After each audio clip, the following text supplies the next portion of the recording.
Good afternoon, and thank you for joining us for this Coronavirus HQ update. I'm Jordan FREMSTAD. The increase in COVID-19 cases in La Crosse County isn't showing any signs of slowing down. For the 10th day in a row, the county has confirmed 20 or more new positive cases. 22 new cases were reported yesterday. 16 of those are people in their 20s. There are now 215 active cases and 10 additional recoveries. There are also 2 people hospitalized and still no deaths in the county at this time.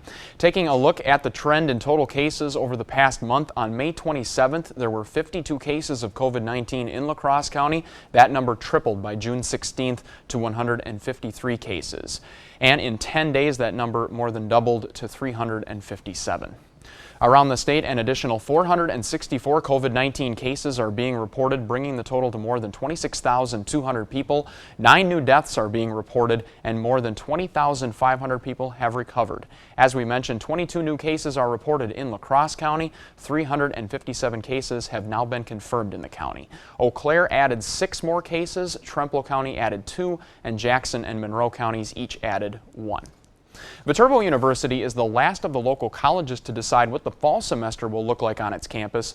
VITERBO President Glenna Temple says the majority of students want to return to campus, but that comes with additional safety concerns. The university's plans for the fall includes adding additional spaces for students, relaxing housing requirements, and adding single rooms for students to request.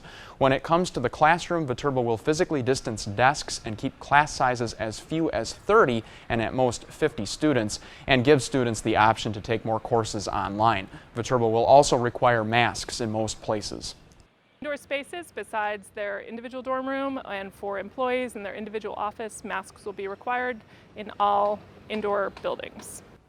Temple says VITERBO is working out its plans to lengthen dining hall hours and offer to-go options. There will also be a frequently asked questions page regarding the fall semester changes on VITERBO's website in the coming days. In Minnesota, a little more than 34,600 people have tested positive for coronavirus, with 498 additional cases since yesterday.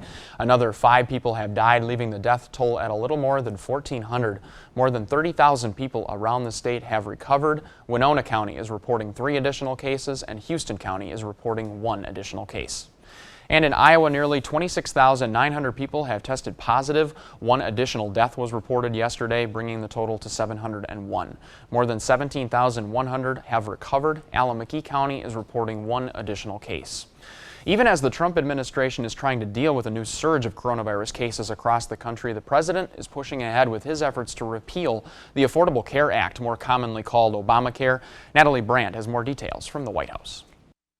The White House Coronavirus Task Force is scheduled to hold its first public briefing in nearly 2 months. But as the country now faces a surge of new cases, President Trump tweeted, "Our economy is roaring back and will not be shut down.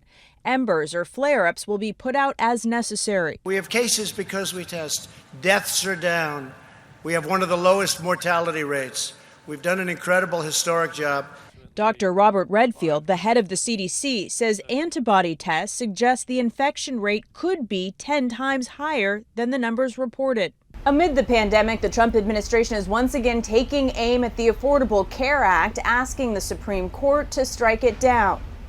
The Department of Justice filed an 82-page brief 1 hour before a midnight deadline, arguing that the law is unconstitutional after Congress ended the tax penalty for not buying health insurance. I cannot comprehend the cruelty that's driving him to inflict this pain on the very people he's supposed to serve. Presumptive Democratic nominee Joe Biden slammed the president over the lawsuit and campaigned on health care Thursday. Donald Trump's twin legacies: his failure to protect the American people from the coronavirus, and his heartless crusade to take health care protections away from American families. The Supreme Court is scheduled to hear arguments on the case during its next term, with a decision not likely until 2021. Natalie Brandt, CBS News, the White House. A study from the Center for American Progress, a left-leaning think tank, estimates 23 million Americans would lose their health care plans if the Affordable Care Act is repealed. Happening today, the Hunger Task Force will host its last food box distribution event. The drive-through event will provide fresh produce, meat, and dairy products to anyone who needs them. The collection starts at 4 in the afternoon and runs until 6 in the evening or until supplies run out. The distribution will be held at the Hunger Task Force warehouse on Clinton Street in La Crosse. We want to thank you so much for joining us for this coronavirus update, and we hope you'll join us tonight at 5, 6, and 10. Have a great day.